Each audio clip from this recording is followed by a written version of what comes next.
Strong Roots, APJ Abdul Kalam. I was born into a middle class Tamil family in the island town of Rameswaram in the erstwhile Madras state. My father, Jainul Abdin, had neither much formal education nor much wealth. Despite these disadvantages, he possessed great innate wisdom and a true generosity of spirit. He had an ideal helpmate in my mother, Ashiamma. I do not recall the exact number of people she fed every day, but I am quite certain that far more outsiders ate with us than all the members of our own family put together. My parents were widely regarded as an ideal couple. My mother's lineage was the more distinguished, one of her forebears having been bestowed with title of Bahadur by the British. I was one of many children, a short boy with rather undistinguished looks, born to tall and handsome parents. We lived in our ancestral house, which was built in the middle of the 19th century. It was a fairly large Pakka house made of limestone and brick on the Mosque Street in Rameswaram. My austere father used to avoid all inessential comforts and luxuries. However, all necessities were provided for in terms of food, medicine, or clothing. In fact, I would say mine was a very secure childhood, materially and emotionally. I normally ate with my mother, sitting on the floor of the kitchen.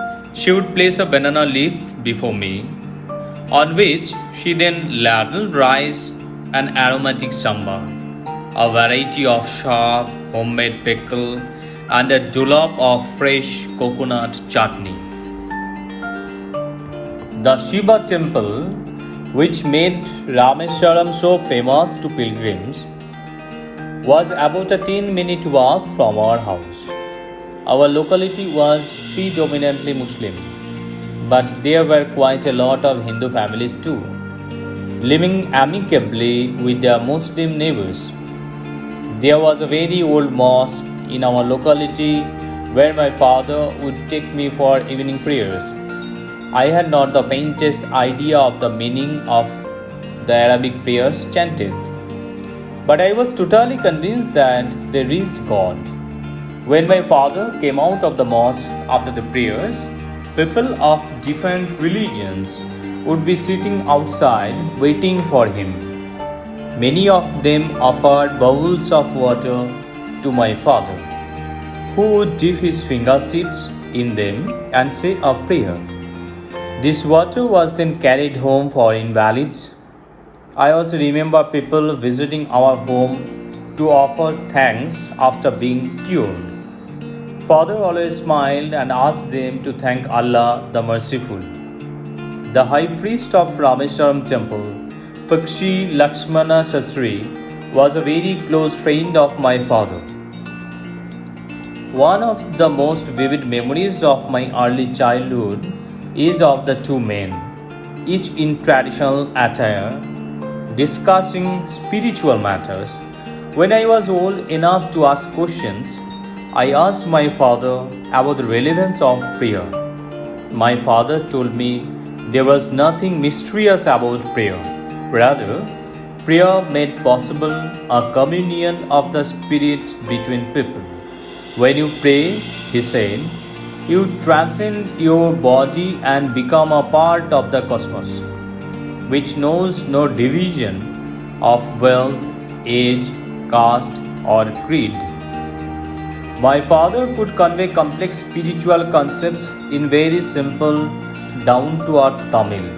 He once told me, in his own time, in his own place, in what he really is, and in the stage he has reached, good or bad, every human being is a specific element within the whole of the manifest divine being. So, Why be afraid of difficulties, sufferings, and problems? When troubles come, try to understand the relevance of your sufferings. Adversity always presents opportunities for introspection. Words want to say this to the people who come to you for help and advice. I asked my father. He put his hands on my shoulders and looked straight into my eyes. For quite some time, he said nothing, as if he was judging my capacity to comprehend his words.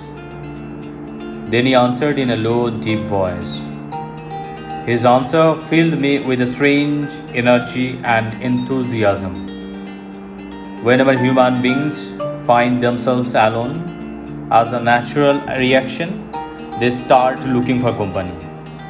Whenever they are in trouble, they look for someone to help them. Whenever they reach an impasse, they look to someone to show them the way out. Every recurrent anguish, longing, and desire finds its own special helper. For the people who come to me in distress, I am but a go-between in their effort to propitiate demonic forces with prayers and offerings. This is not a correct approach at all and should never be followed. One must understand the difference between a fear-ridden vision of destiny and the vision that enables us to seek the enemy of fulfillment within ourselves. I remember my father starting his day at 4 a.m. by reading the namaz before dawn. After the namaz, he used to walk down to a small coconut grove we owned about 4 miles from our home. He would return with about a dozen coconuts tied together, thrown over his shoulder, and only then would he have his breakfast. This remained his routine even when he was in his late 60s. I have, throughout my life, tried to emulate my father in my own world of science and technology. I have endeavored to understand the fundamental truths revealed to me by my father and feel convinced that there exists a divine power that can lift one up from confusion, misery, melancholy, and failure, and guide one to one's true place.